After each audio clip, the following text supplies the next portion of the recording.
여름 성수기를 맞이하여 난다긴다 하는 한국 영화들이 비처럼 쏟아지는 와중에 더문과 같은 날 개봉하는 비공식 작전은 사실 큰 주목을 받기는 어려운 영화였습니다. 밀수나 더문, 콘크리트 유토피아가 멀티캐스팅으로 화제를 모은 것에 비하면 비공식 작전은 하정우, 주지훈이라는 걸출한 배우가 등장하기는 하지만 두 배우가 영화의 전부라는 것이 무언가 아쉽게 느껴지기도 했습니다. 더불어 스케일이나 소재에서도 조금 아쉬운 것이 밀수는 바다를 배경으로 한 해녀의 이야기, 더문은 달을 배경으로 한 우주인, 콘크리트는 디스토피아 세계관을 다룬다는 점에서 소재에서나 이야기에서도 관객들을 끌어들일 만한 요소가 조금은 부족하다고 느껴집니다. 그렇기 때문에 저 개인적으로도 가장 적은 기대감을 가지고 있었습니다. 그런데 이거 생각보다 괜찮았습니다.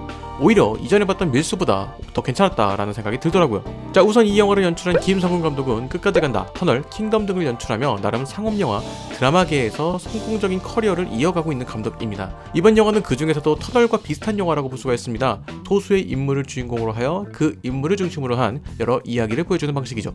비공식 작전의 간단한 스토리는 외교관이 해외에 피랍된 한국인을 구출한다 라는 이야기인데, 사실 이런 이야기는 모가디슈, 교섭과 같은 영화로 이미 접해본 관객들이 다수 있습니다. 그렇기 때문에 비공식 작전이 이 영화들 사이에서 조명을 받기 위해서는 조금 더 특별한 무언가가 필요했습니다. 그런데 저 개인적으로는 이 영화가 그리 특별하다고 생각되지는 않습니다. 오히려 기존 한국 영화와 크게 다르지 않다고 생각을 합니다. 하지만 한국 영화가 가지는 장점을 잘 살린 영화라는 생각이 듭니다. 적어도 영화를 보면서 재미있다라는 생각이 들었으니까요.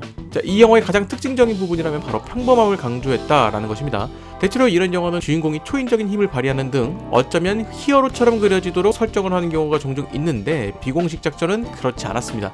하정우 배우가 연기한 이민준이라는 캐릭터는 욕을 할 때도 어설프게 느껴져서 그저 순수한 외교관이라는 것을 보여주었고, 주지훈 배우가 연기한 김판수라는 캐릭터 또한 나름 택시기사라는 직업을 가지고 있지만 추격전 과정에서 보여지는 운전 실력은 그저 평범한 수준이었죠. 즉, 미션 임파서블에 등장하는 톰 크루즈처럼 화려한 운전 실력이나 계산된 액션이 아니라 대부분이 그럴싸한 우연에 의해서 전개되는 액션들이라서 인상적이었다라는 것입니다.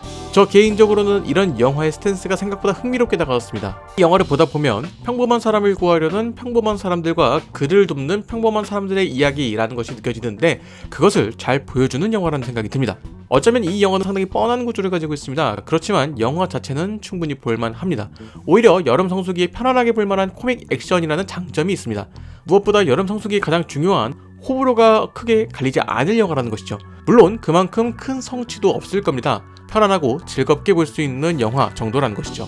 상당히 평범한 한국 영화라고 볼 수가 있습니다. 그렇지만 그것이 장점이 되는 순간도 분명히 있죠. 가족이나 친구, 연인과 함께 영화를 본다고 하면 이 영화가 가지고 있는 호불호 없는 평범함이 충분히 장점이 될 수 있는 것입니다. 그렇기 때문에 어쩌면 여름 성수기에 가장 알맞는 영화가 될 수도 있을 것 같아요. 그렇기 때문에 여름 성수기에 개봉하는 한국 영화 중에서 가장 좋은 성적을 낼 수도 있지 않을까라는 생각이 듭니다. 어쩌면 이 영화가 1000만이 갈 수도 있지 않을까라는 생각까지 들었는데, 사실 1000만까지 가기는 좀 어렵겠죠. 많이 들어봐야 한 600에서 700만 정도 들 수 있는 그런 영화가 아닐까라는 생각이 드네요.